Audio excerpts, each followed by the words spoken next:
What's up, YouTube? Bubbles and Ball Cards back with another video. I hope everybody is doing good on this Sunday. I hope everybody's staying safe, still healthy, kicking through all this mess in the world right now. I just wanted to get on. I'm going to try to make this, semi-short and sweet. Hopefully my phone battery lasts through this. But anyway, I want to start off just by saying today's topics, I'm going to be answering. There was a question brought up last night that I thought would make for a really good topic, just to give a little bit of history on myself and my collecting background and that sort of thing. And then something I got into at the end of my live stream yesterday, we were talking about high-end products.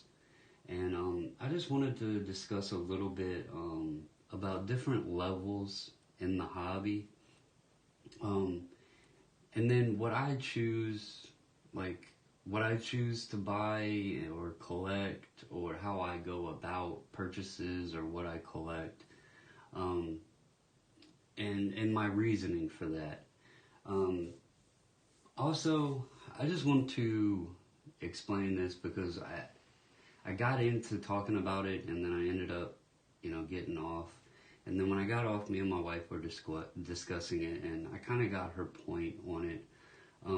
I've stated before, my point for this channel is to not talk bad about any other collector or YouTuber or any breaker or anything like that. And I mentioned Phil's Polls channel last night, and I don't want it misinterpreted that I was talking bad about Phil. I don't want it misinterpreted that I was talking bad about Houdini. That was not my point. I even stated that I really enjoy Phil's channel. His channel is very entertaining. My only concern with his channel is the products he buys are, they're in a higher price range, and he has a large outreach to a lot of people, which is awesome for the hobby. And again, as I said, his channel is very entertaining. I watch it all the time. When I said I hadn't watched it, that was in reference to the comment that he did definitive. I haven't watched that video yet. I do watch Phil's channel all the time. He has great content. I even watch Houdini. I get on there and I watch the breaks. I watch several breakers. It's even if I'm not buying in or anything, which I don't do much of anymore, and I'll get into that. I watch, I watch different breakers. Some break products that I might have, interest in seeing what the cards look like or things like that.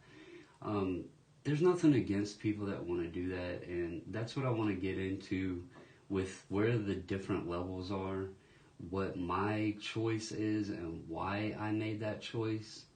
And we also have to understand that everybody is different, Phil is obviously in a much better financial situation than your average collector or your average person going out there. So it's completely understandable that if it's his choice that he wants to chase that Acuna Sapphire, he's capable of doing that. And my only thing with that is there's a lot of new people to the hobby. Excuse me. There's a lot of people that don't really know about sports cards, whether it's basketball, baseball, football, hockey, any of that. They are unfamiliar with it, and he does have a large outreach. So I just hope that those people can understand that you don't have to spend on the high-end product to be able to enjoy the hobby. And that was my whole point of even bringing his channel up. I have no disrespect to Phil, no disrespect to Houdini. Again, I like Phil's channel, and so I just wanted to make that clear before anybody thinks, oh, well, Bobbles said he wasn't going to talk about people, but he's, bashing Phil. No way was I bashing Phil. That was not any intention. And if it came across that way, I do sincerely apologize because that was not my intention. So, with that being said, I'm going to go ahead and get into a little bit of my history. Chili Sports Cards asked me last night during my live stream if I ever, from the time I started collecting, have I taken a break in collecting? And that answer is yes. In fact, that happened a couple times throughout my entire collecting career, or whatever you want to call it. I started collecting sports cards when I was about, I can't remember exactly, but I was probably about 6 or 8 years old. So it was around 1986 to 1988. You had Bo Jackson's rookie during that time period, McGwire, Canseco. You had a lot of great baseball players, and that's what I bought or collected was baseball cards. I'd get the big candy canes from Walmart, or there was several Roses. There was a bunch of different retail stores back in the day rather than just Walmart and Target. And my mom, would always make sure to get me those big mixed candy canes with packs in them, for Christmas. And I'd get cards in my Easter basket, and as growing up as a kid, it was awesome. You couldn't wait for a holiday to come around because you knew you were going to get some new cards. Starting in elementary school, probably in the 5th or 6th grade, cards were a really big thing. I had several friends that collected cards, and I actually, the best way I could explain it, I was like a little dealer, I'd bring my backpack full with binders, and I'd always make sure to wear the coats that had the pockets on the inside so I could put my top-loaded cards and stuff in there. And I would trade, sell, I was always moving cards. And I really loved it. It was such a fun time, such a simpler time in the hobby. But you always had those cards that you seen in Beckett, or you'd see in the card shop that were just like dream cards. And, when you're a 12-year-old kid or whatever, you didn't have the money for that. I started work. I got my first job when I was 13 years old. I always worked. I still have, up to this day. And at that point, I was able to then go to the card shop. I could buy packs. I could buy singles. I could buy nice cards that maybe my friends had gotten in a pack or whatever. And that really changed things for me. When I got to high school, it seemed like a lot of the sports cards, which obviously, based on the years I just was discussing, I was in high school in the mid-90s. From 94, I graduated in 98. And as we all know, that was kind of the junk wax era. I noticed a lot of people, whether it be age or girls or life or whatever, they weren't really getting into cards anymore. It was kind of phasing out. And I'm sure some of you may have noticed the same thing. That time period, things kind of changed. Somebody asked me last night my feelings on Magic the Gathering cards. And I'm going to give you a story that I really regret to this day. I was a huge Shaquille O'Neal fan. I liked watching him when he was in LSU. And then he came to the Orlando Magic. They had Penny Hardaway. They made the NBA Finals. I remember I couldn't get the games on TV, so I stayed up at night and would sneak to catch the score at the end of the game when they were playing the Houston Rockets. I don't know if you guys remember Stadium Club, but they would always do the super team. And if you got that team and they made it into the playoffs, you got a special set of cards. Well, I actually had the Houston Rockets super team card. And it was so disheartening because I wanted the Magic to win the title, and the Rockets swept them. So it was kind of bittersweet. I wanted Shaq to get that title, but I had this Houston Rockets super team card that I was able to turn in, and I got the jumbo set that had the little super team logo on it, and I got the full complete set of Stadium Club cards with that gold foil stamping.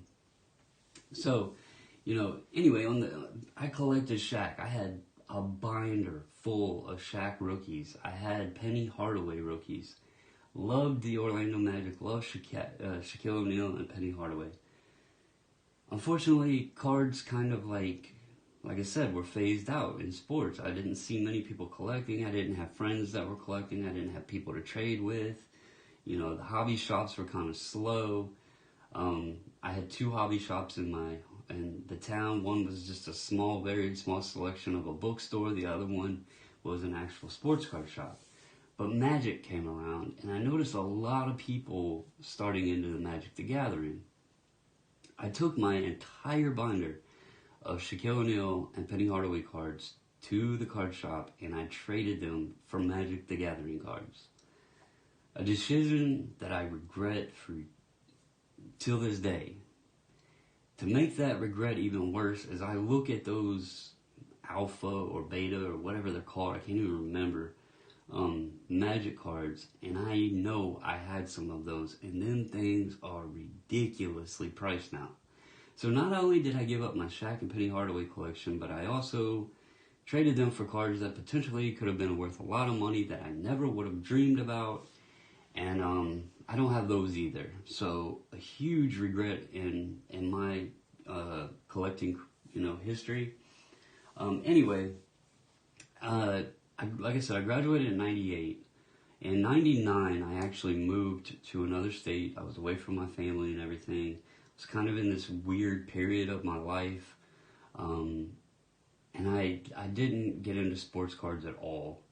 I got back into buying, there was a card shop that I found in the town I lived in. I actually moved out to Indiana. And there was a card shop in the town, and I fell back in love with cards. Unfortunately, this was around between 2010 and 2012. It could have been huge for me, except for I didn't buy a baseball. Now, we all know whose rookie is in that period of time for baseball, a guy by the name of Mike Trout. And I did not buy into baseball. I was into football cards and basketball cards. That's all I bought. And, I had, back in those years, I can't really place anybody that was big. I do remember LeBron's rookie year. I was buying basketball cards. I remember Topps Finest had the draft redemption cards. And I remember pulling the number 2 draft pick redemption. These were the XRCs. And I was so torn on what I should do with it, because I wanted LeBron. But Carmelo was also in the draft. And they were talking of Carmelo possibly going number 1 because he had the college, championship, and LeBron was straight out of high school. So maybe Carmelo goes number 1, LeBron goes number 2. There was a big debate on it, and I had number 2, and I didn't know what to do. I didn't want to give it up and then LeBron be the second pick. So anyway, I held on to that card. Well, as you all may know, that draft bit me in the butt, and Darko Milicic was drafted at the number 2 spot. Some of you may say, who in the heck is Darko Milicic? And that's for good reason. So, anyway, in 2012, I moved back over here in Virginia, and about 2015, I think it was, my wife had to go up near where Blowout was, and I said, hey, could you pick me up a couple boxes of football cards? I want to open some cards. And I got her to give me a couple Bowman, and it was Mariota's rookie year, Jameis Winston's rookie year, Amari Cooper was in there, Kevin White was a big name.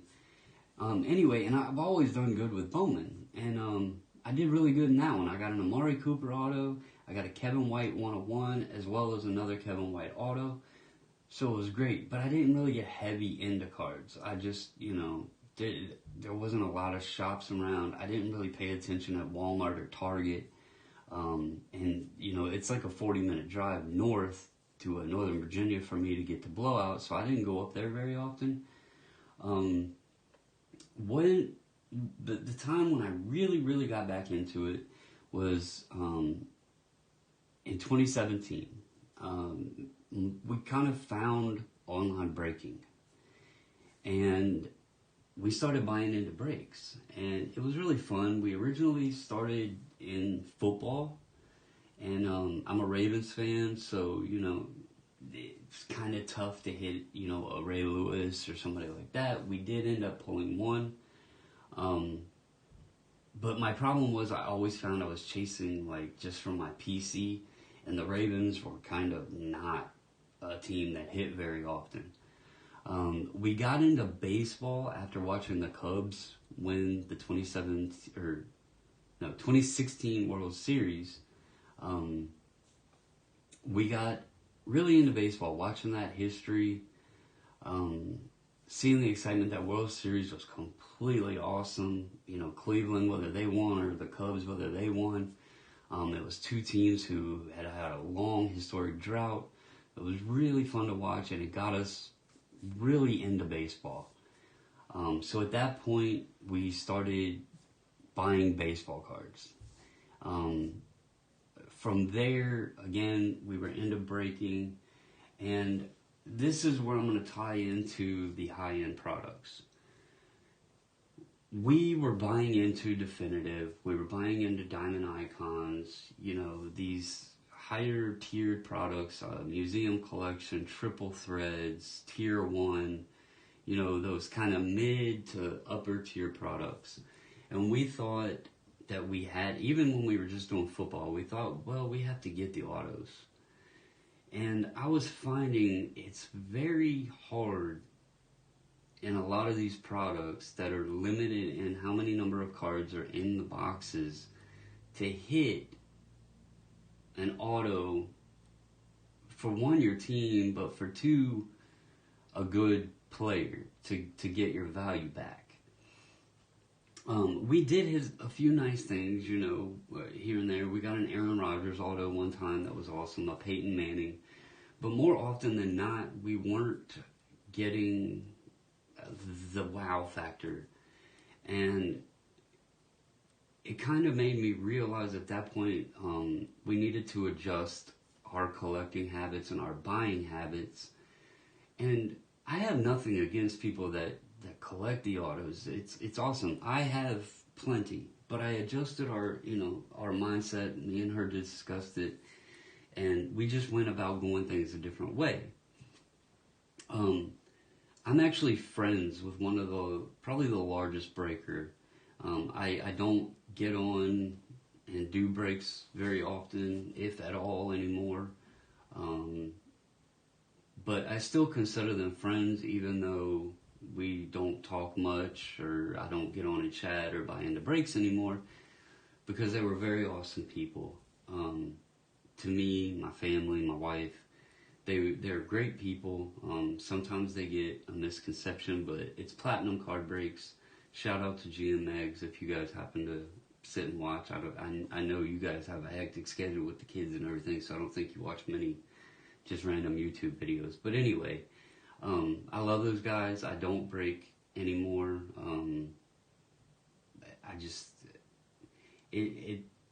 I don't go after the autos.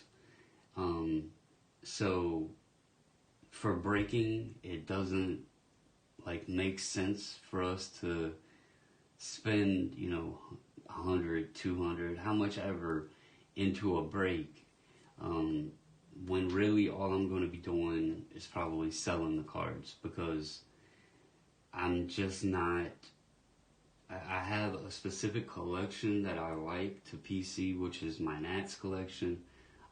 With grading cards, I have kept some other guys. I do buy some of the older legendary guys, like I have, a Gretzky rookie here. I have a Ken Griffey Jr. But as far as autos, I don't put an emphasis on needing patches or autos. I like the regular rookie cards. And you guys could kind of see that on my submissions and my that sort of thing. So with that being said, the reason that I feel that I made this switch goes back to the 80s or even the 90s, when autos weren't really a thing. Relics weren't really a thing. You had, you had your basic rookie cards.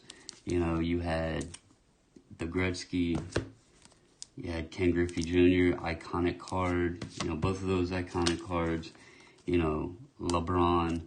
This was 03, I think I said 11 or 12 when I was collecting when I mentioned him, but obviously he was a rookie in 03. But yeah, it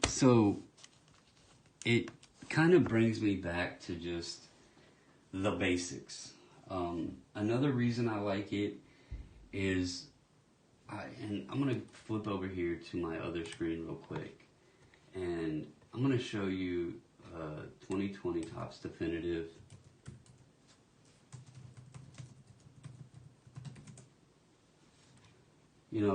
Here's some prices that have been sold. A case of Definitive is $5,300. A case or a box of Definitive is, this one sold for $2,000. There's 3 boxes in the case. The breakdown is usually 6 autos and like 2 relics. So you're getting roughly 8 to 10 cards per box. So for a total of between 25 and 30 cards in a case that costs $5,300. If you go down through here and look at these prices, here's a Bo Bichette that's out of 15. It's $500. Here's a dual auto for $100. A Aquino, a really good rookie this year, out of 50 for $92. Hall of Famer Bob Gibson out of 10 for $60. Trout, obviously a big name, out of 15. He's $625. Here's a cut auto of Stan Musial for $180. That's a 101. Look at the break prices. The Dodgers for $361, the Angels for $524, the Astros $330. Those are break prices. Here's a Vlad Bichette duel for $440. Cal Ripken Jr. Legend, $135. Here's a Soto, someone that I collect, $92. Okay? I mentioned to y'all, I just bought my first ever Juan Soto auto. So that alone should tell you I don't put an emphasis on autos, but this also puts an emphasis on why I don't really see the higher end, like Definitive and everything, fitting in my collecting habits. If I want a Definitive Juan Soto, it's smarter for me to pick this up at $90, even $100, than paying, what was it, $2,000 for a box. For $2,000, I can pretty much buy a case of Topps Update. And probably, I could buy a case of Topps Update and almost a full case of Upper Deck Hockey for $2,000 of one box of Definitive, when the guys I want are going to be, Soto, Robles, Keyboom's probably in there, but I'm not a really big Keyboom collector. So the guys I'm going to be looking for are in that, probably $50, $75, $100 range. So it does not constitute me going after a $2,000 box when I can pick up a card for $100. And I'm going to give you guys an example. I'll go back over here to my camera here. I'll give you guys some examples. Here is a Victor Robles from 2018 Definitive. This is his rookie card. This is a 1 of 1. And I think it shows it right here. It doesn't say game used or player worn or anything. It only says it's not from any specific game. Yeah, it doesn't tell. Oh wait, I think it actually does on the front. My light. Yeah, right here. It's hard to see, but right there above his name, this is game used. So a game used relic from his jersey. I actually have 3 out of the 6 letters in his name of these. The last one I purchased, I paid $80 for.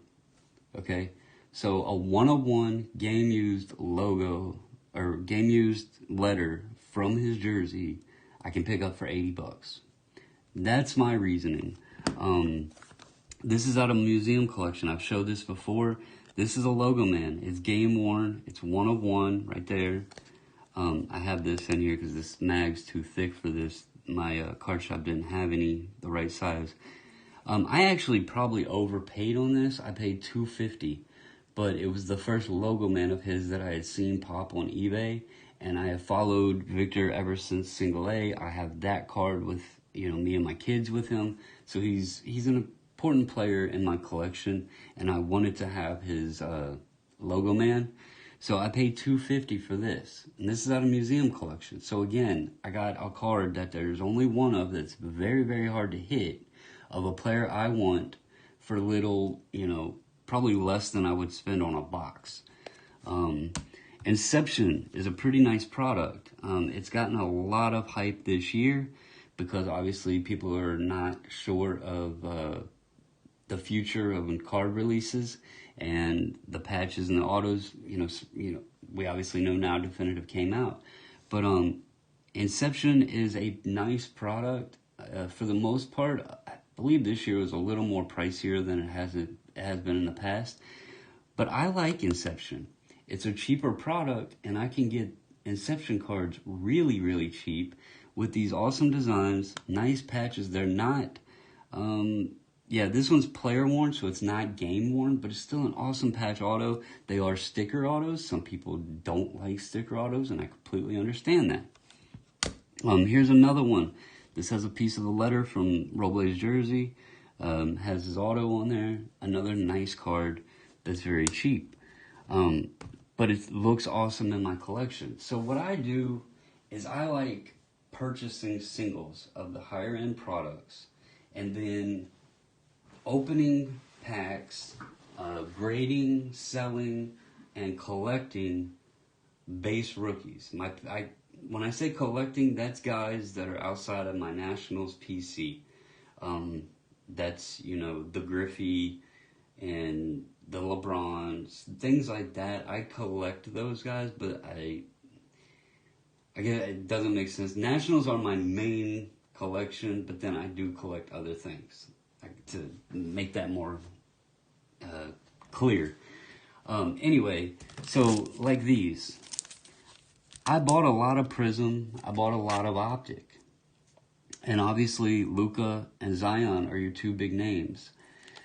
I didn't keep Luka or Zion because I like these plain Donruss paper cards. It takes me, I've said this in several of my videos, it takes me back to the older days of my collecting when you had just paper cards, you had the rated rookie logo on them. It's a throwback. It's, I really enjoy these cards, and these are the ones of these guys I prefer to keep. I sent off a couple of the Optic My House purples of Zion and Ja. I'll keep those because I really like the way they look. But as far as just their standard rookies, I prefer cards like this. I get that the Prisms and the Optics and all that are more valuable, but in my preference, those are cards that I like to buy, open, and sell to be able to fund buying more or grading costs or buying PC items, things like that. I'm pretty sure I mentioned this before, but I bought this for $225 in February, as well as an Alex Ovechkin Young Gun that was a PSA 8. I sold 3 Zion Prism cards for $600. I bought this for $225. I bought the Ovechkin for $325. Since then, the last sale I had looked at, I don't know if there was any today, but this sold for $850. So You know, these guys, you know, LeBron, I don't see him ever, his prices ever crashing. LeBron is a legend. This Griffey, you know, I wanted a 89 Upper Deck to add in my collection. I bought this at a card show back in August. I paid like $30 for it. Looks pretty good. It is off-centered, you know, left to right, but this is an iconic card. I like it in my collection. Gretzky, this was the second ever hockey card I bought after the Ovechkin. This got a 4.5, but if you look at this card, which I'm getting glare, but I mean, it has some, you know, corner whitening, but overall the centering is really nice. There's no creases in it. It has good color. The edges, you know, pretty good shape. The back looks really, really clean. But it's a 4.5, and I got this for just over $200, and that, you know, it's a Gretzky, all-time legend, you know. And then you go into new guys, and this is where buying base products. This Cale Makar, it's out of 2019, 1920 Upper Deck Series 2, and, you know, it's a base rookie card. I got a pristine on this one. This is probably, if I had to guess, a $200, maybe more card. It's hard for me to gauge hockey prices right now, but I do know I sold a regular 10 and I got 175, I believe, 150 or 175 on it. So this one I can probably get 200 for. And it's just a base Upper Deck rookie card. Trae Young, here's an example of Prism. This card is approaching $200.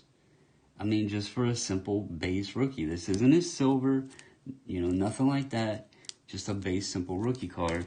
And then obviously this is a parallel, but when I'm talking prices and I can get a case of Topps Update, I pulled this out of a case we opened a few months ago that I paid $900 for. I could get 2 cases for the cost of 1 box of Definitive if they were still $900. Obviously updates went up a little bit, but I could still get a case of Update cheaper than I can 1 box of Definitive. This card here is probably going to fetch between $300 and $350. A PSA copy of this sold for $400. And, you know, to be on a realistic lower end side, since everybody's saying PSAs are still outselling SGCs, $300 to $350 on this. And, you know, that's one card out of a product. When I'm showing you guys examples of autos out of a $2,000 box that are fetching, you know, $40, $50. So that's why I buy and open and prefer to grade, because again, I can get a lot more base rookies. Keston Hero, you guys seen how many of him I sent in. I don't go after the $1,000 hit, but with, like, example Hero, if one of his cards 10s and it can get, you know, 60 or rise up to $100, and I have 30 of them, and say 20 of those get a 10, that's one player that I could have 10 $100 cards to hit that $1,000 card. So it was just a change in thought process of us going about it. We're not, you know, I'm not financially capable of dropping $5,000 on one case of cards that's going to net me 30 cards that I have to hit something really huge to even come close to breaking even. That's where breaking comes in. I do feel if people are wanting to have a chance to open the product, even though someone else is opening it for them, you know, to buy a team here or there, I don't see anything against that. But overall, in my perspective, when I want a Definitive, or if I want a card from Diamond Icons, or, you know, Inception, or something like that, I feel it's more reasonable for me to wait for some to hit eBay and then pick up singles to add to my collection versus them chasing. The other reason I came to this conclusion was in 2018 when Definitive came out. I got caught up in chasing Manny Machado. He was supposed to be the hot free agent. A lot of people speculated he was going to the Dodgers. I felt that his prices were going to increase. Cal Ripken was also an Oriole. You had a couple other rookies like Austin Hayes in there. I bought the Orioles so many times in definitive.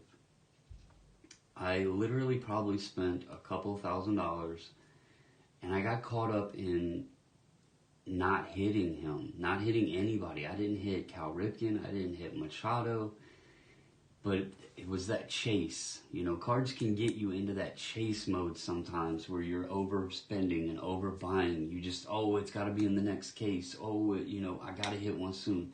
I fell into that trap, and I realized that's a bad way to go about the hobby. And that's just some advice to you guys. Never, unless you are financially wealthy enough, don't overspend. Don't fall into the trap of chasing something.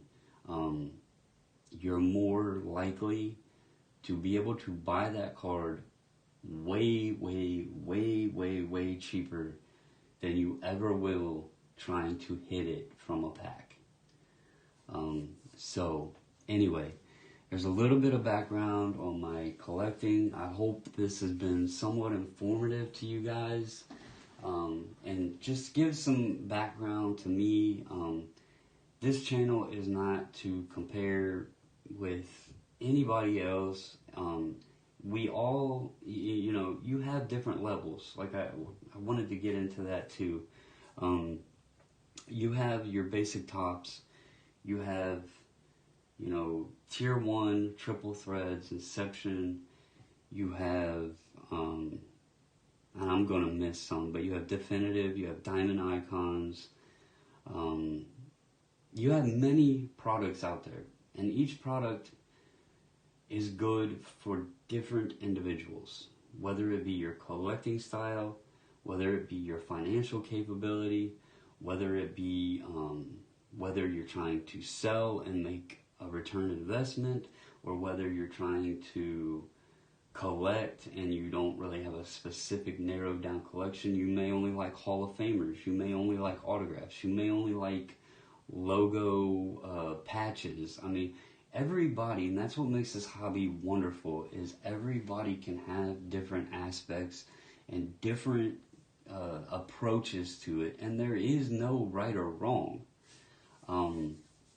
So I give you guys my view and what, you know, I've been in the chasing the autos and going after the higher end products, and now I've settled into finding what I'm enjoying more is the base rookies. I find I can get way more value, I can have way more fun because I'm also capable to afford more product, and I don't feel like if I open a box and it's got, you know, 6 autos in it, I have a way less risk of being disappointed if those 6 autos are nobody I want, doesn't have any value, and I feel like I just wasted my money.